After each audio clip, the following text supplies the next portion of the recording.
अस्सलाम वालेकुम व्यूअर्स।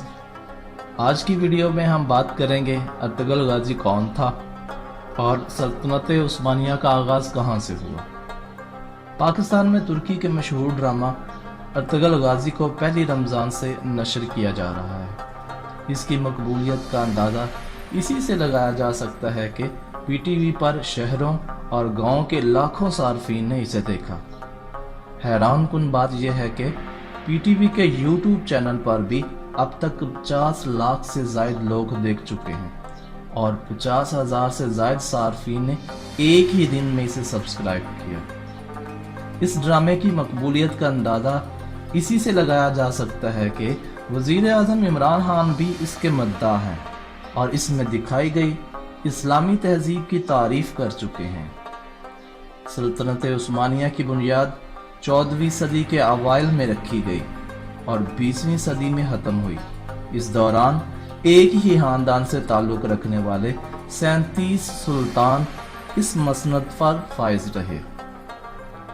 उस्मानियों का जद्द अमजद सुलेमान शाह थे, जो फाई कबीला के सरदार थे। मंगोल हमलों के पेश नज़र ये कबीला गुलामी और तबाही से बचने के लिए नए इलाकों की तरफ रवाना हुआ।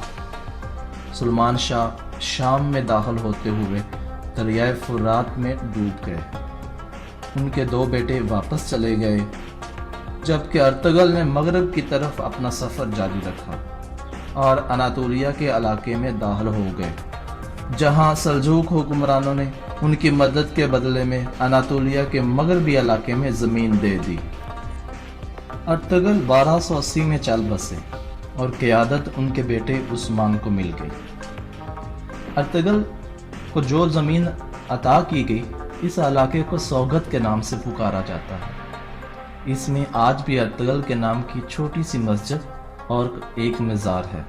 इसे अर्तुगरुल के बेटे ने बनाया, फिर उस्मान के बेटे अरहान ने इसमें इजाफा किया। अर्तुगरुल की वफ़ात के बाद क़यादत उसके बेटे उस्मान को मिल गई। उस्मान ने अपनी इब्तदाई कामयाबियों के बाद एक ख्वाब देखा था। उन्होंने देखा एक सूफी बुजुर्ग के सीने से चांद नमूदार होता है और उसके सीने में दाखिल हो जाता है। इसके साथ ही उसके पेट से एक बड़ा दरख्त निकलता है, जिसका साया पूरी दुनिया पर छा जाता है। उसकी शाखों के नीचे से चश्मे बहते हैं, जिनसे लोग पानी पीते और सैराब होते हैं। ताबीर से मालूम हुआ कि उस्मान और उसकी औलाद को दुनिया की हुक्मरानी के लिए चुन लिया गया है, जहाँ से सल्तनत उस्मानिया का आगाज़ हुआ, जो सारी दुनिया पर छा गई।